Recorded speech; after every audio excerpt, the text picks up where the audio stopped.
Hello guys, இப்போ வைரலாக போயிட்டுருந்துச்சு. ஆனால் வைரலே முடிஞ்சு இப்போ தான் செய்ய போகிறேன். இஃபா சிக்கன் எப்படி செய்யணும்னு பார்க்கலாமா? 2 பிரெஸ்ட் பீஸ் எடுத்திருக்கேன். அதை வந்து கேட்டு வாங்கிக்கோங்க. லெக் பீஸுன்னு வாங்காதீங்க, அது ரொம்ப கொஞ்சம் சின்னதாக இருக்கும். இது ரெண்டுமே கொஞ்சம் காஸ்ட்லி தான், பரவாயில்ல, குத்தி எடுத்துக்கலாம்.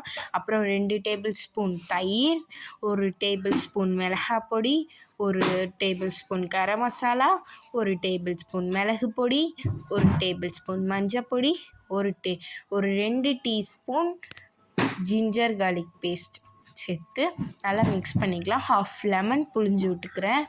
அது வந்து நல்லா புழிஞ்சு விட்டுட்டு நல்லா மிக்ஸ் பண்ணிக்கலாம். ஏன் நம்ம வந்து சிக்கனை வந்து நம்ம குத்துனோம்னா அது வந்து நம்ம மசாலா வந்து 1 டே ஃபுல்லாக நம்ம ஊற வைக்க போகிறோம்.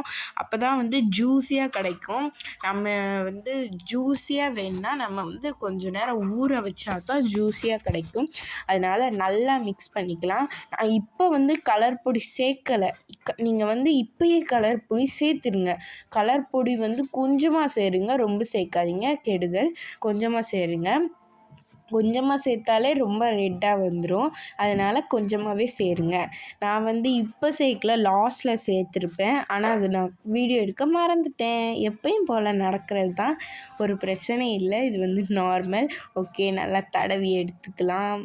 நான் வந்து ரொம்ப ஒரு நாள் ஃபுல்லாக இப்போ இன்றைக்கி வந்து மதியம் 3 மணிக்கு செஞ்சு ஃப்ரீசரில் வச்சேன். ஒரு கண்டெய்னரில் போட்டு காற்றே போகாத அளவுக்கு ஃப்ரீசரில் வச்சேன். அடுத்த நாள் மதியம் சாயங்காலம் 4 மணிக்கு தான் பொரித்து சாப்பிட்டேன். அது வந்து நல்லா மூடி ஃப்ரீசரில் வச்சாச்சு. இப்போ எப்படி சாஸ் பண்ணுறதுன்னு பார்க்கலாமா?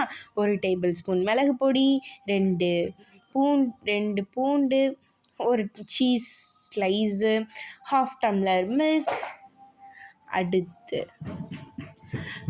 நான் 4 எக் ஒயிட் மட்டும் எடுத்திருக்கேன், அவிச்சது. வந்து நம்ம வந்து எல்லோ கலர் எடுக்கக்கூடாது, கரு எடுக்கக்கூடாது. அப்புறம் கொஞ்சம் சால்ட்டு, கொஞ்சம் சுகர்.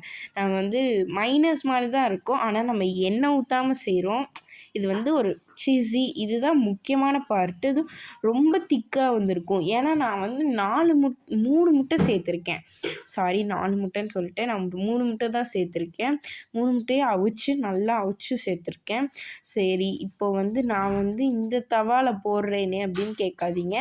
நம்ம எல்லா வீடியோலையும் பார்த்தீங்கன்னா தவா ஃப்ரை மாதிரி தான் இருக்கும். ஆனால் சிக்கன் கண்டிப்பாக இத்தினூண்டு எண்ணெயில் வேகாது. நீங்கள் வந்து பெரிய சட்டியில் எண்ணெயை ஊற்றி, கம்மியாக கூட எண்ணெயை ஊற்றி நீங்கள் பொரிச்சிடுங்க. அடுத்து தோசை சட்டியில் நெய் இல்லாட்டி பட்டர் ஊற்றி, அப்புறம் அந்த சிக்கனை வச்சு நீங்கள் பட்டி டிங்டிங் பார்த்து ஒரு 2 மினிட்ஸ் வேக வச்சிங்கன்னா ரொம்ப சீஸியாக ரொம்ப டேஸ்ட்டாக இருந்துச்சு. ஐயையோ, என்னால் மறக்கவே முடியாது. இனிமேட்டு சிக்கன் வாங்கினாலே இது தாண்டா செய்யணும், இது தாண்டா பெஸ்ட்டுன்னு நினைக்கிற மாதிரி இருந்துச்சு. கண்டிப்பாக ட்ரை பண்ணி பாருங்க. பாய். ரொம்ப